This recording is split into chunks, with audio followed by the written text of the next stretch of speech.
हरे कृष्णा, आप सभी को मेरा प्रणाम और स्वागत है इस नई वीडियो में। और आज हम चर्चा करेंगे समय के ऊपर। कहते हैं किसी को बोलो भगवत गीता पढ़ो, भगवान का नाम जपो, समय रहते भक्ति कर लो। कहते हैं I don't have time for this, समय नहीं है। ओके जी, जब मृत्यु आएगी ना तो उसको भी यही कहना कि मेरे पास समय नहीं है, बाद में आना। कह सकते हो? नहीं, मृत्यु की तैयारी कीजिए जल्दी से जल्दी। किसी भी क्षण आ सकती है, कभी भी आ सकती है, किसी भी रूप में आ सकती है ना। जैसे कल हमने एक न्यूज़ सुनी कि सिद्धू मूसेवाला जो फेमस सिंगर है, पंजाबी सिंगर, उनकी मृत्यु हो गई। गोलियां मारी थी उनको, है ना, मृत्यु हो गई। तो मृत्यु क्या एक्चुअली? मृत्यु है जब हम इस शरीर में अभी जी रहे हैं, ठीक है, इस शरीर में अभी हम हैं, तो जब ये शरीर काम का नहीं रहता तो इसमें से आत्मा निकल के दूसरे शरीर धारण कर लेती है, उसे कहते हैं मृत्यु। ठीक है जी। तो आत्मा कभी नहीं मरती, मरता तो है शरीर। तो उसी तरीके से सिद्धू मूसेवाला की कल मृत्यु हो गई, है ना। बड़ा दुखद समाचार है कि उसका जो ह्यूमन फॉर्म ऑफ लाइफ है वो वेस्ट हो गई, है ना। मनुष्य जन्म पाया राधा कृष्ण ना भजिया, जानिया सुनिया विष खाई। मनुष्य जन्म पाया परंतु अपने राधा कृष्ण ना भजा, ना उनका नाम नहीं लिया। ये तो जानबूझकर विष खाने के समान है, मनुष्य जन्म पाने के बावजूद भी। तो देखिए, सिद्धू मूसेवाला के पास क्या नहीं था? सब था। पैसा था, सिक्योरिटी भी थी, गन्स थी और पावर थी। क्या नहीं था? सब था। परंतु फिर भी उनकी मृत्यु आई, बच नहीं पाए, है ना। फैंस थे इतने सारे, किसी ने नहीं बचाया। फैंस कोई नहीं बचा सका, सब अपने अपने घर पे बैठे थे, है ना। सो एक इल्यूजन है। क्या इल्यूजन? सबको लगता है अरे मैं बच जाऊंगा, मृत्यु से बच जाऊंगा, मेरी फैमिली मुझे बचा लेगी, मेरे कंट्रीमैन मुझे बचा लेंगे, मेरे पेरेंट्स मुझे बचा लेंगे, डॉक्टर्स मुझे बचा लेंगे, मेरा पैसा मुझे बचा लेगा मृत्यु से। परंतु नहीं बच पाते। Death is inevitable. अभी कोरोना आया, कितने सारे चले गए उसमें, है कि नहीं। एक व्यक्ति को मैं जानता हूँ, उन्होंने 60 लाख रुपए लगाए थे अपने पापा को बचाने के लिए, लेकिन वो मर गए। यहाँ पर सारे बेड्स ऑक्यूपाइड थे और बड़ी बुरी हालत थी उनके पिताजी की। तो हिमाचल भेजा, तो हिमाचल भेजने के लिए 60 लाख मांगे थे उन्होंने, एम्बुलेंस वालों ने, हॉस्पिटल वालों ने। 60 लाख दो तभी हम। तो उन्होंने घर वर बेचा, पता नहीं क्या क्या करा, इतना पैसा लगाया, लेकिन फिर भी मृत्यु हो गई, नहीं बच पाए। मृत्यु किसी भी क्षण आ सकती है, ठीक है। तो इल्यूजन क्या है? इसको कहते हैं माया। ये समझना कि मेरा पैसा मुझे बचा लेगा, मेरे ये बचा लेगा, वो बचा लेगा, परंतु कुछ नहीं बचा पाता। ठीक है जी। तो birth, death, old age and disease, ये जो 4 चीज़ें है ना, जन्म मृत्यु जरा व्याधि दुख दोषाणु दर्शनम। तो ये जो 4 चीज़ें हैं, जन्म मृत्यु जरा व्याधि, इन्हें कहते हैं रियल प्रॉब्लम्स ऑफ लाइफ। जन्म के समय खूब व्यक्ति को कष्ट झेलना पड़ता है, बहुत ज़्यादा। इसके ऊपर मैं सेपरेट वीडियो बनाऊंगा। मृत्यु के समय खूब कष्ट झेलना पड़ता है। मैंने बताया था मृत्यु के बारे में, 40,000 बिच्छू एक साथ डंक मारे तो उतना दर्द होता है ना। और तो मैंने ये सब चीज़ें डिस्कस करी थी अपनी पुरानी वीडियोस में। जन्म मृत्यु जरा व्याधि, बुढ़ापा में कितना कष्ट होता है व्यक्ति को। व्याधि, बीमारियां, है कि नहीं। प्रकृति में 3 ताप होते हैं। कौन से? 3 fold miseries of material world. आदि दैविक, आदि भौतिक, आदि आत्मिक। आदि दैविक यानी कि natural calamities, earthquakes, floods, tsunami, landslides, ये सब चीज़ें, ठीक है, आदि दैविक। आदि भौतिक, जो कोई दूसरा व्यक्ति हमको, अदर लिविंग क्रिएचर्स हमको दुख दे रहे, दूसरी भारी परिस्थितियाँ हमको दुख दे रही है, दैट इज़ आदि भौतिक। दैन जैसे क्या बताऊँ, जैसे कोई सामने वाला व्यक्ति मुझे गाली देता है या सामने वाला व्यक्ति मुझे मारता है, तो ये क्या है, आदि भौतिक है। बिच्छू ने काट लिया, सांप ने काट लिया, आदि भौतिक है। बीमारी लग गई कोई बाहर से आके, आदि भौतिक। आध्यात्मिक, आध्यात्मिक यानी कि जो अपने से ही दुख उत्पन्न होते हैं, जैसे अंदर ही अंदर व्यक्ति को टेंशन होती है, स्ट्रेस होती है, एंग्जाइटी होती है, डिप्रेशन हो जाती है, ये क्या है, आदि आत्मिक, आत्म, ठीक है। शरीर अपने आप से ही बीमार हो जाता है, तो ये क्या है, आध्यात्मिक, अपने आप हो जाता है। देखो इस दुनिया में सबके सब इन 3 तापों से घिरे हुए हैं, है कि नहीं। सबके जीवन में ये 3 प्रकृति के ताप हैं, तो इनसे बचना बहुत कठिन है। जो व्यक्ति माया में है, हम सारे माया में हैं एक्चुअली देखा जाए तो, ठीक है। और ये माया का जो है होम ग्राउंड एडवांटेज है उसको, ये जो मटेरियल वर्ल्ड है इसमें माया है, भगवान के धाम में माया नहीं है। हम इस माया में फंसे पड़े हैं, समहाउ और अदर हम यहाँ गिर गए। तो ये माया, इसके अंदर ये जो माया में रखता है वो 3 तापों से पीड़ित होता है, ग्रसित होता है। इन 3 तापों से जो व्यक्ति निकल सकता है वो केवल वही है जो कृष्ण की भक्ति करता है, तो कृष्ण के चरणों में शरणागत हो जाता है ना। इसलिए कृष्ण कहते हैं गीता में, देवी हेषा गुणमयी मम माया दुरत्यया मामे वय प्रपद्यन्ते माया मेताम तरन्ति ते।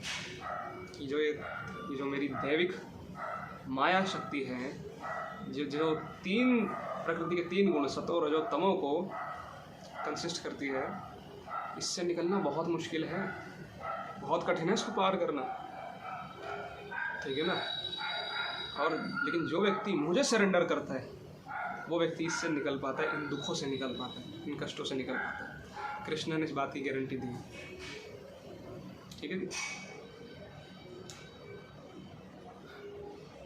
सो मृत्यु कभी भी आ सकती है, ये नहीं कह सकते कि टाइम नहीं है। देखो ना, थोड़ा सा टाइम मिला है हमको जीवन में, 60 साल, ये भी नहीं बस पता 60 साल कौन जिएगा, कोई 50 मिनट है बोल जाए, पहले ही बोल जाए, फिर है ना। इतना पैसा होने के बावजूद भी लोग चले जाते। सिद्धार्थ शुक्ला चला गया, सुशांत सिंह राजपूत चला गया, है। इतनी बड़ी बड़ी पर्सनैलिटीज़ हैं, सुसाइड कर लेते हैं, मर भी जाते हैं, कोई मार देता है, ये सब चीज़ें होती हैं। तो कुछ नहीं पता समय का, है ना। मटीरियल वर्ल्ड जो है, it is a place full of dangers. यहाँ पे कदम कदम पे डेंजर्स हैं, कदम कदम पे डेंजर्स इधर। तो क्या आप ऐसे जगत में रहना चाहेंगे या डेंजर्स ही डेंजर्स हो? नहीं। मैं बैठा हूँ, भी मेरे ऊपर पंखा गिर जाए तो कुछ नहीं पता, है ना। It is a place full of dangers. बैठे बैठे हार्ट अटैक आ जाए, मैं बोल रहा हूँ आपसे, कुछ बोलते बोलते हार्ट अटैक आ जाए, वीडियो भी पब्लिश ना हो फिर। तो it is a place full of dangers, place full of miseries. लेकिन हम यहीं पर सेटल होने की कोशिश करते हैं, इधर ही अपना घर बनाते हैं, इधर ही अपना पूरे तरीके से, ये देखो मिजरी से भरा है, दुखालयम अशाश्वतम है ये जगह। कृष्ण ने कहा है असुखम लोकम भी बोला है इसको। तो जिस जगह इतने दुख है, दुखालयम अशाश्वतम। देखो ना, प्रकृति के 3 ताप है जो मैंने बताया, उन सबसे पीड़ित है हर व्यक्ति, हर समय पीड़ित है इन तीनों से। तो इस ऐसे पीड़ित होकर व्यक्ति कौन खुश रह सकता है? तो जो व्यक्ति इन तापों से गिरा है बड़े दुख में, तो ऐसी दुखी जगह पे आप खुश रहने की कोशिश कैसे कर सकते हैं? इसी मटेरियल वर्ल्ड में मटेरियल चीज़ों से खुश रहने की कैसे कोशिश कर सकते हैं? मटेरियल रिलेशनशिप से खुश रहने की कैसे कोशिश कर सकते हैं? It is not possible, because सब कुछ टेम्पररी है, सब छोड़ के जाने वाला है हमको, और हम भी सबको छोड़ के जाने वाले हैं। तो जो हैप्पीनेस है वो एवर लास्टिंग नहीं है, लेकिन हम जिस हैप्पीनेस को ढूंढ रहे हैं वो एवर लास्टिंग है, क्योंकि सोल स्पिरिचुअल है, सनातन है, जिसकी ना शुरुआत ना अंत। तो जो वो हैप्पीनेस ढूंढ रहा है वो भी कौन सी होनी चाहिए? Sanatan, never ending happiness, ever lasting happiness, ठीक है। अगर आप सोल होते हुए भी ऐसी हैप्पीनेस को ढूंढे, ऐसी चीज़ों में हैप्पीनेस को ढूंढे जो कि ख़त्म हो जाती, कुछ क्षणों की है, टेम्पररी है, तो ये तो गलत है,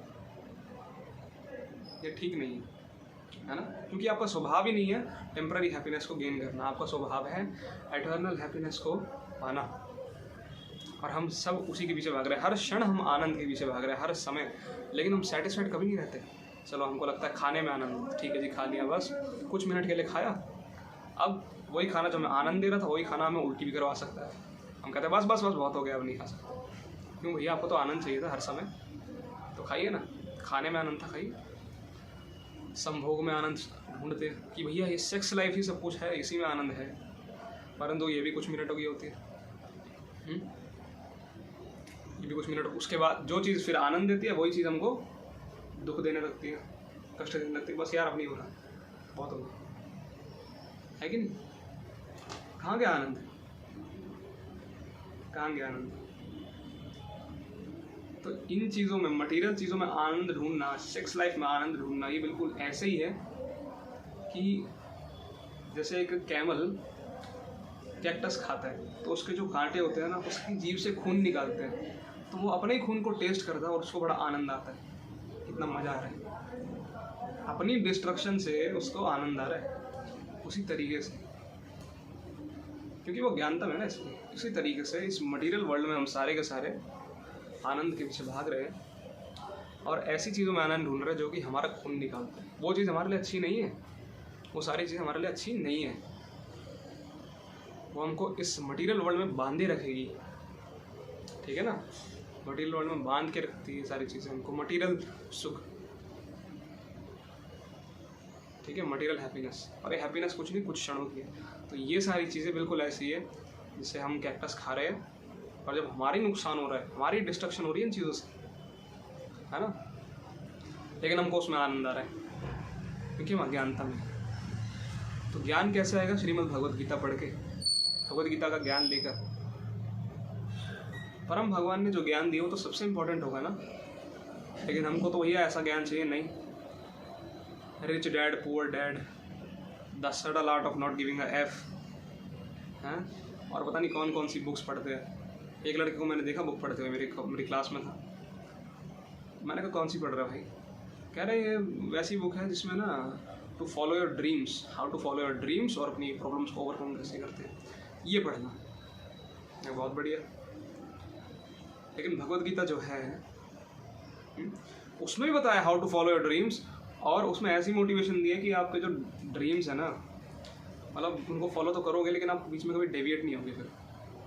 लेकिन अन्य जो मोटिवेशंस है वो सब में आप डिविएशन आ सकती है, डिविएशन आ सकती है, क्योंकि जो बाकी मोटिवेशन है वो मटेरियल प्लेटफॉर्म पे, भगवद गीता का ज्ञान है वो स्पिरिचुअल प्लेटफॉर्म पे, और हम स्पिरिचुअल है तो स्पिरिचुअल मैच कर जाता है। इस वजह से हम उस चीज़ को अपने जीवन में उतार पाते हैं अच्छे से, परंतु मटेरियल चीज़ें वो टेम्पररीली काम करती है, वो सिर्फ टेम्पररी मेथड्स होंगे, ठीक है।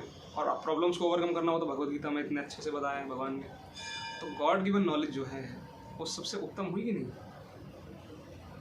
और whereas there is another knowledge given by a material person,